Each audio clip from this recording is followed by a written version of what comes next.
¿Cómo están, chicos? Buenas tardes. Buenas tardes, doctor.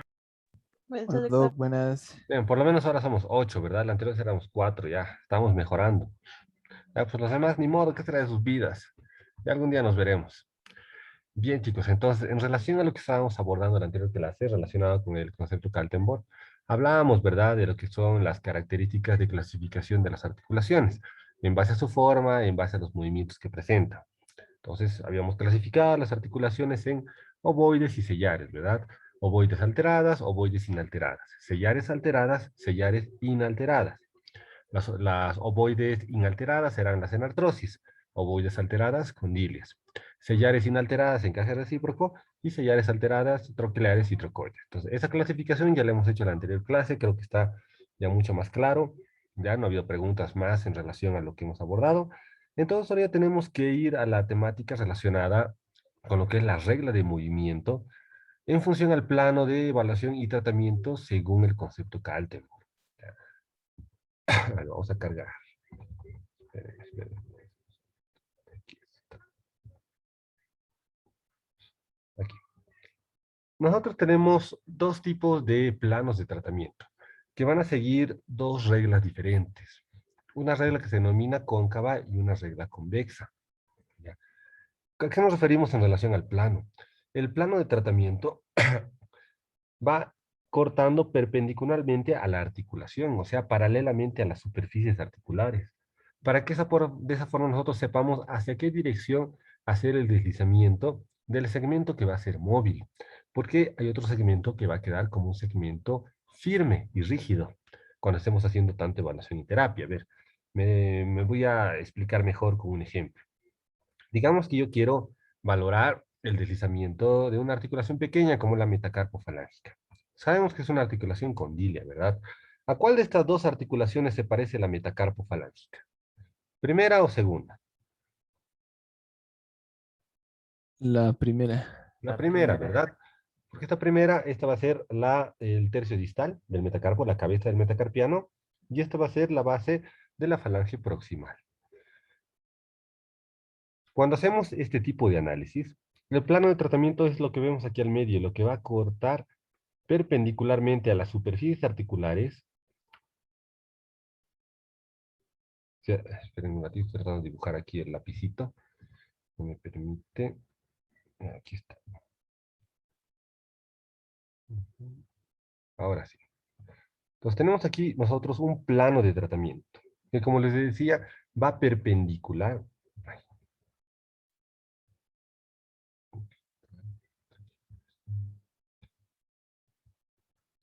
Va perpendicular a la superficie articular. Eso quiere decir que el deslizamiento va a ir en relación a este plano. Solamente vamos a poder hacer el deslizamiento en relación a ese plano. Pero ahora, aparte de este plano, queda un segmento que va a quedar como el segmento móvil y el otro segmento va a quedar como el segmento rígido o firme. ¿Ya? Por lógica, si estamos hablando de la articulación metacarpo-falángica, el metacarpo o la falange va a ser el segmento que va a quedar como rígido o firme.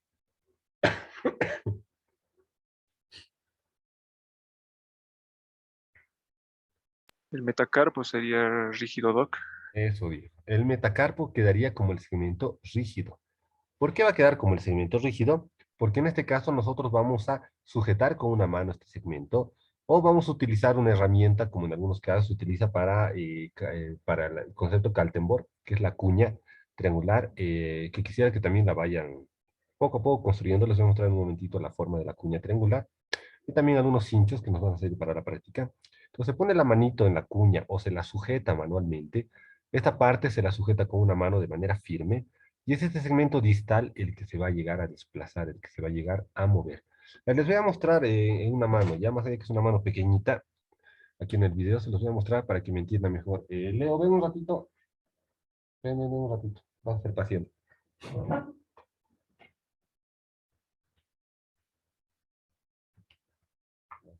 Ya vas a mostrar tu manito. Entonces me dicen muchachos si es que si es que observan bien. Esperen, voy a mover la cámara hacia este lado. Ya, entonces párate. Pues tenemos aquí una región pequeña, obviamente, en relación al metacarpo. ¿Ya? pero vamos a tratar de que se observe de manera adecuada. Voy a posicionar la mano de esta forma, más allá de que el tratamiento no se realice en esta dirección, tiene que ser ya sea en posición ventral o en posición dorsal, ya dependiendo justamente de lo que queramos tratar, pero se los voy a mostrar de esa manera. Si yo sujeto la región del metacarpo, tendría que ser de esta manera con una mano, para que así quede completamente firme y rígida esta zona, y no se puede llegar a desplazar. Y con la otra mano hago la sujeción de la base, sobre todo de la falange proximal, en una ligera flexión. Eso también después les voy a explicar aquí, como está en el gráfico que ustedes están viendo. El segmento está en una ligera flexión, ¿verdad? Y hago el deslizamiento sobre la línea del plano de tratamiento. Miren, deslizamiento hacia dorsal, deslizamiento hacia ventral. Pero solamente hago el deslizamiento del segmento, que es del segmento móvil. El segmento rígido se queda completamente firme y no se desplaza. Entonces, a eso Kaltenborg le ha puesto el nombre de regla convexa. ¿Cuándo? Cuando la superficie articular que queda completamente rígida es redondeada, es esférica o semiesférica, o tiene esta forma, ¿ya? Se denomina regla cóncava. Perdón, regla convexa, porque la convexidad la aporta el segmento que está rígido. El segmento que está móvil, en este caso, va a ser el segmento que tiene la concavidad, ¿verdad? Y por ser un segmento cóncavo, en este caso, el desplazamiento es diferente a la regla que vamos a ver a continuación. Entonces les vuelvo a mostrar. Segmento rígido que se sujeta con una mano, segmento móvil que se desplaza con la otra, para realizar el tratamiento o la evaluación en esta dirección, en este sentido que estamos viendo en el primer gráfico. Entonces, seguimos con este primer ejemplo. Seguimos con este primer ejemplo, muchachos. Cuando nosotros estamos partiendo de este análisis de un segmento rígido que tiene una superficie redondeada o voluminosa, y la superficie distal, que es la móvil, va a tener un segmento cóncavo, la regla de tratamiento va a estar en función al segmento que queda rígido. Por tanto, en este caso va a ser una regla convexa la que vamos a utilizar. ¿Qué nos dice la regla convexa? Cuando nosotros estamos haciendo el movimiento, la dirección de la terapia va en función a la dirección de la lesión o de la limitación que presenta el segmento del paciente. ¿Cómo lo ejemplificamos? Digamos que la persona en esta articulación metacarpofalángica tiene problemas para hacer extensión de la articulación. Digamos que esta es la del segundo dedo. No puede hacer la extensión, le duele hacer la extensión. La extensión se realiza hacia arriba. Vamos a ver que hacia arriba es extensión, hacia abajo es flexión, ¿verdad? Entonces, como la extensión se realiza hacia arriba, la regla de tratamiento, según la regla convexa, nos dice que el movimiento de deslizamiento tiene que ser hacia el mismo lado de la limitación, o sea, hacia arriba, hacia dorsal, porque el movimiento de extensión se va justamente hacia esa dirección. ¿Me logran entender este detalle, muchachos?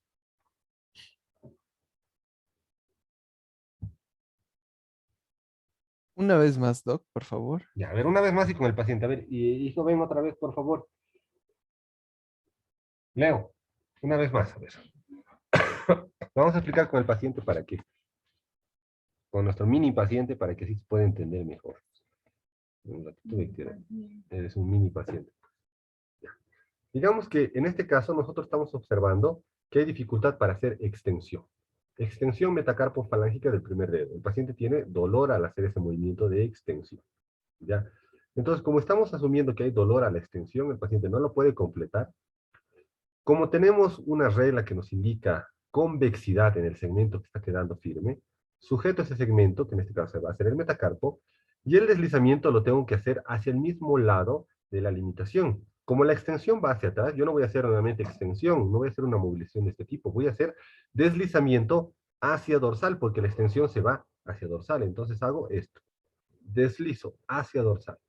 Entonces, al deslizar, ahí vamos a ver, deslizar hacia dorsal, estoy concretando un deslizamiento que va en la misma dirección que la limitación que el paciente está presentando, que en este caso es la extensión. Digamos que este mismo paciente u otro paciente tuviera dificultad para hacer flexión metacarpofalángica. ¿Hacia dónde tendría que ir el deslizamiento? ¿Hacia dorsal o hacia ventral? Hacia Hacia ventral, ventral. doctor. Excelente, hacia ventral, porque vamos en el mismo sentido de la limitación del movimiento. Como la flexión es hacia adelante, hacia la región ventral de la mano, pues entonces el deslizamiento va a ser también hacia ventral, hacia la zona anterior, ¿ya? Ya después la posición adecuada de sujeción y demás se las voy a explicar con detalle. Una Pero pregunta, Doc. perdón, dígame. Perdón, Doc. Una pregunta para, no, no está mal dicho, ¿no? Para resetear el movimiento, o sea, digamos, la lesión es hacia flexión, entonces el movimiento, el rozamiento tiene que ser hacia ventral.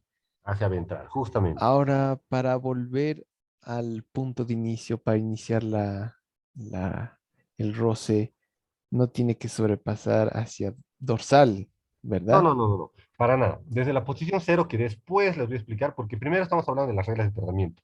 Luego vamos a hablar de la posición cero, posición de reposo, posición de tratamiento, Ah, ya ya. porque cada articulación tiene su posición.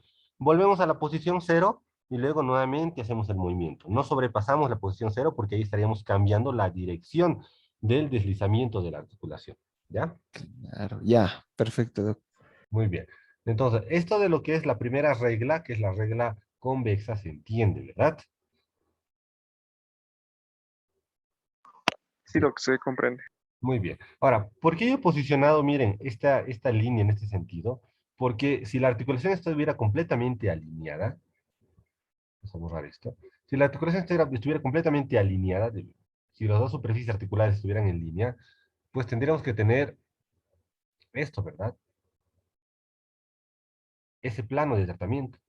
Pero en este caso, ¿por qué no estamos en esa posición? Porque la posición de reposo va a ser diferente. Si estuviera en cero, y hay un elemento de tensión en la articulación. Los elementos de fijación van a estar tensivos y la articulación va a estar en cierto contacto. Para conseguir mayor separación hay que iniciarlo en la posición de reposo, que para nosotros va a ser la posición de tratamiento, o sea, la posición cero. Eso, como les digo, les voy a explicar después con un poquito más de detalle. Para eso necesito incluso que tal vez hagamos un intento de práctica entre ustedes, ¿no? Con alguna persona que tenga cercana porque según la OTM es un poco complicado justamente explicar esto, más aún si queremos partir de un modelo básico de análisis según Kaltenborn, es un poquito complicado.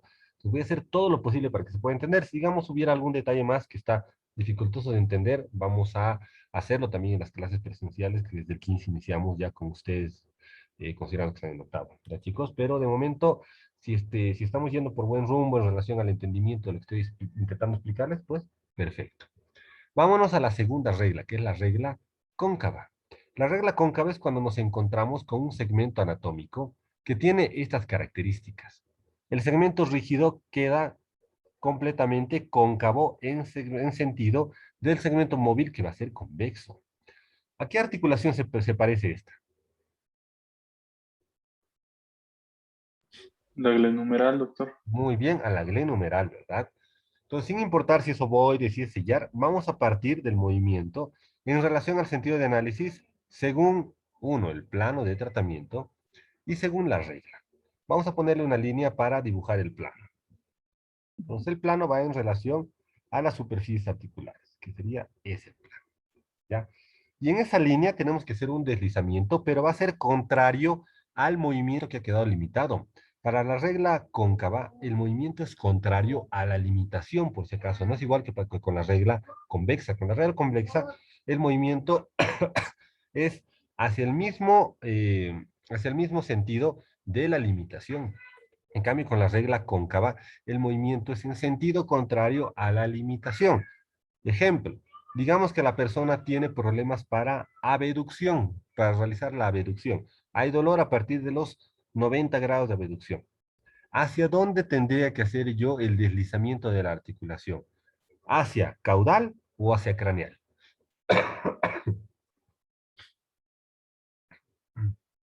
Hacia caudal, Doc, si es lo Excelente. contrario. Excelente. Hacia caudal.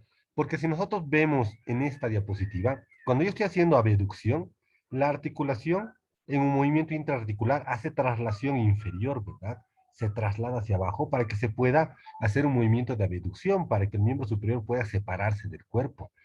Por eso es que toda regla cóncava indica de que el movimiento de evaluación y tratamiento tiene que ser en un sentido contrario a la limitación que se evidencia. Si la abducción va hacia arriba, pues entonces la evaluación y tratamiento tiene que ser hacia abajo. Y nosotros le ponemos el término caudal porque es un término mucho más técnico, ¿verdad?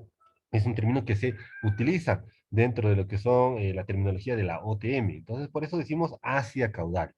Si la persona tuviera una limitación de movimiento en la aducción, entonces el movimiento sería diferente, sería en sentido hacia craneal, en sentido superior. ¿Ya? Entonces, lo que me importa de esta primera explicación es que nos demos cuenta de que tanto la regla convexa como la regla cóncava van a ir en sentido de cada una de las articulaciones. No quiere decir que la glenohumeral siempre se va a regir en relación a esta regla. Puede ser que en algún caso yo deje fijo el húmero y quiera mover la escápula, entonces la regla va a ser diferente, ¿verdad? Puede ser que en la articulación metacarpofalángica pase lo mismo. En algún caso quiera hacer de que la falange distal sea la que está firme y la falange próxima y el metacarpo sea el que se va a convertir en segmento móvil. Entonces la regla igual va a cambiar. Entonces por eso les digo, esto no depende y no es atribuido a todas las articulaciones y va a ser específico para todas. Va a depender del tipo de movimiento y del análisis propio de la limitación que estoy observando en ese momento y del tratamiento que quiero realizar. ¿Se entiende, chicos? Sí, doctor. Muy bien. Ahora, como estamos ya también aprovechando la actividad teórica virtual antes de toda la actividad práctica que tenemos en la universidad, en la universidad nos han prohibido prácticamente hacer clases en las cuales haya trabajos de aula, que investigación en el aula, y obviamente tiene mucho sentido, ¿verdad? No estamos yendo a la universidad para ir a revisar un libro y que el docente esté viendo lo que ustedes realicen. Tenemos que hacer el mayor análisis posible de forma práctica y tal vez incluso teórica para que aprovechemos el tiempo que estamos en contacto, el tiempo que se puede demostrar una actividad, que se puede hacer práctica. Por eso es que vamos a aprovechar estas clases para hacer un poco de actividad, ganando puntos, ganando un poco de nota para el segundo parcial. Ha habido algunos compañeros que sí se han comunicado conmigo porque las notas creo que no estaban dentro de lo que estaban presumiendo, ¿verdad? Según los exámenes que han dado. Entonces, lo he revisado. Sí ha habido un pequeño conflicto con el registro que he subido en relación a las notas del sistema. Siempre me pasa eso. ¿Por qué razón? Porque a veces algún estudiante al final recién se habilita en el sistema y eso hace de que el registro se suba, pero con otro orden. Y por tanto, ya las notas no encajan perfectamente en el registro del registro mío en relación en comparación a lo que está en la plataforma. Y a veces se modifica la de uno o dos estudiantes. Entonces, eso ha pasado tal vez con alguno de ustedes y si hay este elemento justamente de análisis, porque los he revisado, pues la compensación va a ser para el segundo parcial, así que tampoco se asusten demasiado, ya muchachos. Pero es por eso que ahora vamos a ir también ganando nota para el segundo parcial y necesitamos hacer alguna actividad complementaria, sobre todo para ver si estamos analizando de forma apropiada todo lo que ahora les estoy brindando como información.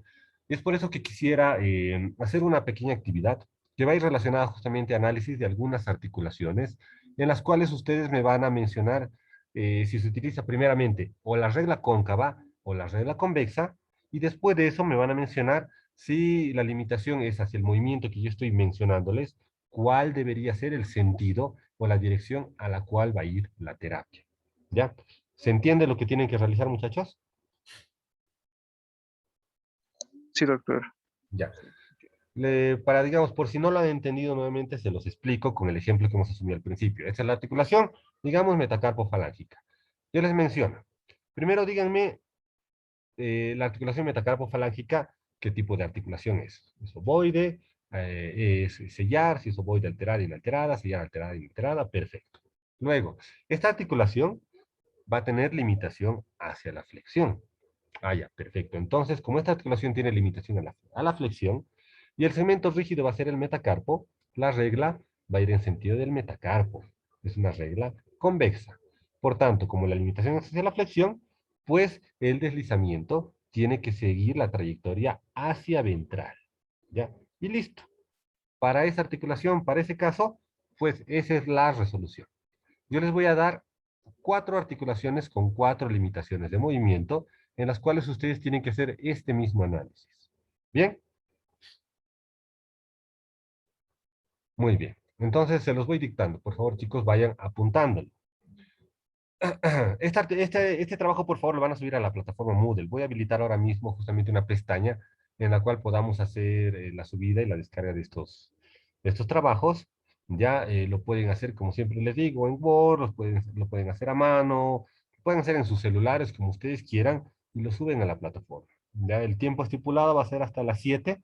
Y si hay alguna duda o consulta, igual me pueden hacerlo en cualquier momento, no hay problema, igual voy a estar conectado hasta esa hora. Bien, entonces vayan anotándose a las articulaciones y a las limitaciones. Primero vamos a ver a la articulación femorotibial. Considerando que el segmento rígido, obviamente, el segmento firme va a ser el fémur y el móvil va a ser la tibia. ¿Ya? Y va a tener esta articulación limitación a la extensión de rodilla. Entonces, primero, articulación femorotibial con limitación a la extensión. Siguiente articulación. Articulación radiocarpiana. Con limitación al desvío cubital. Articulación radiocarpiana con limitación al desvío cubital. Bueno, me voy a anotar yo también ya, porque si no después me van a decir, ¿qué ha dicho? ¿Cuál era el segundo, el primero? Y después ya yo les voy a decir, porque no me acuerdo. Revisen el video, entonces mejor aquí, esperen en mis apuntes. Aquí están. Vamos a grabar. Entonces, primero les decía articulación femorotibial con limitación hacia la extensión. Segundo, articulación radiocarpiana con limitación hacia la desviación cubital. Tercero, a ver la articulación coxofemoral con limitación hacia la aducción. Articulación coxofemoral con limitación hacia la aducción. El segmento rígido, obviamente, para esto va a ser la cadera y el móvil va a ser el fémur. Y luego, a ver, la articulación interfalángica proximal del segundo dedo, articulación interfalángica proximal del segundo dedo, con limitación a la flexión.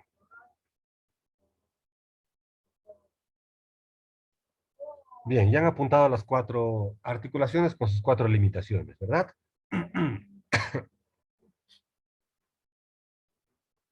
¿Alguna consulta, Sí, alguna doctor. duda? Doc, la limitación de los últimos dos, por favor. Ya. Primero era la articulación femorotibial, segundo la radiocarpiana, tercero hemos mencionado a la articulación coxofemoral con limitación hacia la aducción, y cuarta, la articulación interfalángica proximal del primer dedo con limitación, con limitación hacia la flexión. Perfecto. Doctor, Gracias, Doc. disculpe, una pregunta. A ver, Perdón, la dime, Miguel. articulación coxofemoral, ¿dijo hacia, con limitación hacia la abducción o hacia la aducción? Aducción, ADD, aducción. Está bien, doctor. Gracias.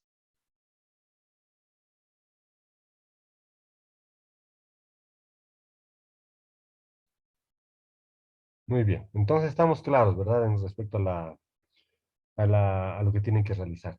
Igual, de todos modos, esta clase la voy a tener abierta. Pueden estar realizándolo ahora mismo si quieren, ¿ya? Pueden hacerme cualquier tipo de consulta o pregunta. Todavía voy a estar activo por acá. Me gritan simplemente para que me acerque a la computadora.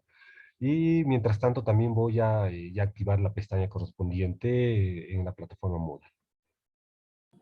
Doctor, Dime, sigue ahí. dice Ley. Doctor, he entrado muy tarde. No sé si me podría explicar un poquito de cómo debo hacer la tarea. Te explico un poquito, voy a tener que explicarte lo de la anterior clase y lo de esta clase más. No, de la anterior clase sí la tengo entendida. De esta clase no. Mm, Estamos a punto de tener esta primera reunión, pero voy a explicarlo rapidito. Tenemos la regla cóncava y regla convexa. La regla convexa quiere decir que el segmento fijo, que no se va a mover, tiene esta superficie redondeada, ¿ya? Y la regla cóncava quiere decir, espera un ratito, señor. Ahora sí. Y la regla cóncava quiere decir que el segmento rígido fijo tiene esta superficie cóncava, hundida, con una depresión. En la regla convexa, si hay una limitación de un movimiento grande hacia un sentido, el deslizamiento va a ir hacia el mismo sentido. Y en una regla cóncava, si hay un deslizamiento, si hay un movimiento grande en un sentido, con limitación en ese sentido, pues el tratamiento, el deslizamiento va a ser en sentido contrario. Por eso damos ejemplos. Digamos que es de la metacarpofalángica, la imitación a la extensión, el deslizamiento va en el mismo sentido que la extensión, o sea, hacia dorsal. Esta es la glenumeral.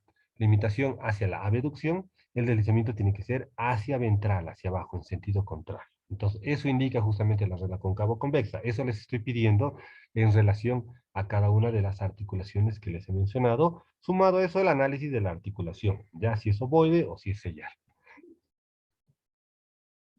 Ay, ya, doctor, muchas gracias. Ahora sí.